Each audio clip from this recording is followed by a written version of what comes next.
এই দোকানে মনে হয় বাবার জন্য গিফটটা পাবো। ওই তো দেখি বাবার পছন্দের স্মার্ট ঘড়ি।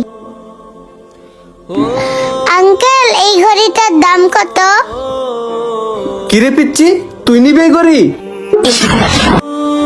জি আঙ্কেল, আমি এই ঘড়িটা নিব। বলেন না দাম কত? ও, তুই নিবি এই ঘড়ি? তোর মনে হয় এই ঘড়ির দামের সম্পর্কে কোনো আইডিয়া নাই। শুন তাহলে, এই ঘড়ির দাম হচ্ছে 10,000 টাকা। কি আঙ্কেল, 10,000 টাকা? হ্যাঁ, এটার দাম 10,000 টাকা। দামের কথা শুনে তোর দম বের হয়ে গেল নাকি? না আঙ্কেল, দাম বাইর হয়নি, তবে ঘড়িটা অনেক সুন্দর। এই সুন্দর ঘড়ি তোর মতো ফকিনিরা দেখ কে মজা নিবি। এই ঘড়ি কিনে আর হাতে পড়তে পারবে না তোরা। আঙ্কেল, আমি ঘড়ি নেওয়ার জন্যই আইছিলাম, একটু দামটা কমায় রাখেন। এই ফকিন্নি, বাইরে এখান থেকে। তোদের মতো ফকিন্নিরা এই ঘড়ি কখনোই কিনতে পারবি না। আইসে, দামটা একটু কমায় রাখেন না। আঙ্কেল, আমার সাথে এভাবে ধমক দিয়ে কথা বলবেন না। আমি আপনাকে একটা কথা বলবো, আপনি কি কথাটা রাখবেন? আঙ্কেল, আপনি এই ঘড়িটা বিক্রি করেন না। আমার কাছে তো এখন টাকা নাই, তাই আমি কালকে এসে নিয়ে যাব। কেন আমি এই ঘড়িটা বিক্রি করবো না? কালকে পর্যন্ত তোর জন্য ওয়েট করবো। আজকে তোর কাছে টাকা নাই, আর কালকে তুই কই টাকা পাবি? কালকে কি তোর কপালে লটারি লাগবে নাকি? আঙ্কেল, আপনি যেটা ভাবতেছেন মনে করেন ওইটাই।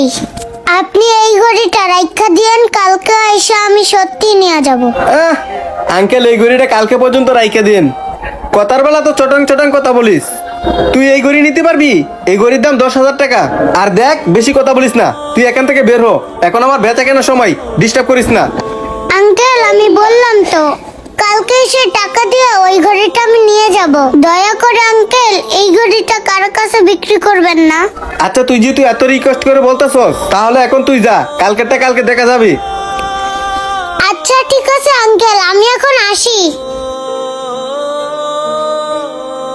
কই থেকে যে এসব আসে? ঘড়ি তো নিতেই পারবে না, আইসে শুধু আমার সময়টা নষ্ট করে। চাচা, এই দোকানে আসেন। এই দোকানে অনেক সুন্দর সুন্দর ঘড়ি আছে। ভাইয়া, আমাকে একটা ভালো দেখে ঘড়ি দেখান তো। আচ্ছা ভাইয়া, দাঁড়ান একটু দেখাইতাছি। এই যে ভাই, এই ঘড়িটা দেখতে পারেন, এটা অনেক ভালো হবে। চাচা, আপনাকে আমি বলছিলাম না এই দোকানে অনেক সুন্দর সুন্দর ঘড়ি আছে? দেখেন, ঘড়িটার ডিজাইন অনেক সুন্দর, আর এই ফিতার কালারটাও আমার কাছে অনেক সুন্দর লাগতেছে। আপনি কোনটা বলেন? হ্যাঁ চাচা, ভাইয়া কিন্তু ঠিকই বলছে। এই ঘড়িটা কিন্তু ভাইয়ার হাতে ভালোই মানাবে। ও আচ্ছা, তাহলে ঠিক আছে, ঘড়িটা প্যাক করে বাতিজারে দিয়ে দেন। চাচা ঠিক আছে, দিতাছি আমি। আর চাচা, ঘড়িটা কিন্তু সিঙ্গাপুর ভেরিয়ান। এটার দাম কিন্তু 10,000 টাকা পড়বো। আরে বাজান, টাকা বড় কিছু না। আমার বাতিজার যেহেতু ঘড়ি পছন্দ হয়েছে, তুমি এই ঘড়িটা প্যাক করে দিয়ে দাও। এই ঘড়িটার দাম যদি 20,000 টাকা হইতো, তারপরেও আমার বাতিজারে আমি ঘড়ি কিনা দিতাম। তুমি ঘড়িটারে প্যাকেট করে দিয়ে দাও, আমি টাকা দিচ্ছি। ভাই, এই যে ধরেন আপনার ঘড়ি। 1 2 3 4 5 6 7 8 9 10। এই যে লও তোমার টাকা। 1 2 3 4 5 6 7 8 9 10। আঙ্কেল। কিরে পিচ্ছি, তুই আজকে পাইছস? হ্যাঁ আঙ্কেল, আমি বলছিলাম না আমি আসবো। ঘড়িটা কি বিক্রি কইরা ফেলাইছেন? বিক্রি করবো না তো কি করব? তোর জন্য আমি রেখে দিব। আর এই ঘড়িটা ওই চাচার কাছে আমি বিক্রি করছি। আঙ্কেল, কালকে আমি আপনাকে হাত জোড় করে বললাম না ঘড়িটা বিক্রি করবেন না, তাও আঙ্কেল আপনি এই ঘড়িটা বিক্রি করে দিলেন। এই, তোর জন্য কি আমি ঘড়ি বিক্রি করবো না? তোর তো একদিন পরে আসার কথা ছিল, আর তুই তো আইসস 2 দিন পরে। আর তোর যদি ঘড়ি নেওয়ার ইচ্ছাই থাকতো, তাহলে তুই গতকাল আসতি। 2 দিন পরে আসলি কেন বল? আঙ্কেল, আমি কালকে সব টাকাই জোগাড় করতে পারিনি, তাই আজকে আইছি। ও, আজকে তুই সব টাকা ম্যানেজ করে লাইছস? হ্যাঁ আঙ্কেল, আমি টাকাগুলো নিয়ে আসছি। আঙ্কেল, এই দেখেন টাকা। কিরে, তুই এত তাড়াতাড়ি 10,000 টাকা ম্যানেজ করে লাইছস? কিরে, কোনো জায়গায় আবার চুরি টুরি করস নাই তো? না আঙ্কেল, এই টাকা আমি কোথাও চুরি করিনি। আমি যেই দিনে ওই ঘড়িটা দেখছি, ওই দিনে আমি ভেবে নিছি ওই ঘড়িটা আমি নেব। আঙ্কেল, ওই ঘড়িটা না বিক্রি করে থাকলে আমাকে দেন। সত্যি বলতে আঙ্কেল, আমি ওই ঘড়িটা কেনার জন্য অনেক কষ্ট করছি। কখনো মানুষের বাসায় কাজ করছি, কখনো হোটেলে যাইয়া প্লেট ধুয়ে দিছি। আর জানেন আঙ্কেল, আমি এই ঘড়িটা কেনার জন্য মানুষের বাসায় বাথরুম পরিষ্কার করার কাজ পর্যন্ত করছি। কি বলতেছো মামুনি? এই ঘড়িটার ভিতর কি এমন আছে যেটার জন্য তুমি মানুষের বাসায় বাথরুম পরিষ্কার করে সেই টাকা নিয়ে এখানে এসে ঘড়িটা কেনার জন্য? আঙ্কেল শুনেন তাহলে, আগামীকাল আমার বাবার জন্মদিন। বাবার নাকি স্মার্ট ঘড়ি অনেক পছন্দ।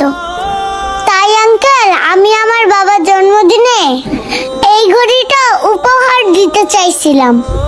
আমি মনে মনে ভাবছিলাম এই ঘড়িটা নিয়ে গিয়ে বাবাকে সারপ্রাইজ দিব।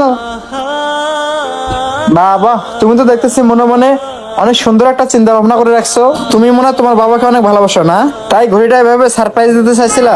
হ্যাঁ আঙ্কেল, আমি আমার বাবাকে অনেক ভালোবাসি। মনে হয় না আঙ্কেল, আমি আমার বাবার পছন্দের ঘড়িটা বাবাকে আমি গিফট করতে পারবো, কারণ আমার বাবার পছন্দের ঘড়িটা আপনারা তো নিয়ে নিছেন। ভাতিজা, তুমি এক কাজ করো, এই ঘড়িটা ওই পিচ্চি মায়াকে দিয়ে দাও, আর তোমার জন্য আমি অন্য একটা ঘড়ি কিনে দিচ্ছি। ঠিক আছে চাচা, আমার ঘড়িটা না এতে অন্য জায়গা থেকে আমি কিনে নেবো নি। এটা যেহেতু ওর পছন্দ হয়ে গেছে, তাহলে ভাই আপনি ওকে দিয়ে দেন, ঠিক আছে? আমরা অন্য কোথা থেকে কিনে নেবো নি। এই নাও, এটা তুমি নিয়ে নাও। আর ভাই টাকাটা দিয়ে দেন, আর ওকে আমি ঘড়িটা দিয়ে দিলাম, আপনি ওর কাছে ঘড়িটা বিক্রি করেন। চাচা চলেন। থ্যাংক ইউ স্যার, আবার আসবেন। আর মামুনি, ধরো এই ঘড়িটা তুমি নাও। এই ঘড়ির টাকাটা তোমার দিতে হবে না, এটা আমার তরফ থেকে তোমাকে গিফট করলাম। কিন্তু কেন? তোমার কথাবার্তা আচরণ আমার অনেক ভালো লাগছে তাই। আঙ্কেল, আপনি এই ঘড়িটা আমাকে যদি ফ্রিতে দেন তাহলে আমি খুশি হব না, কারণ আমি চাই আমি আমার নিজের উপার্জন দিয়ে আমি আমার বাবাকে এই ঘড়িটা গিফট করতে চাই।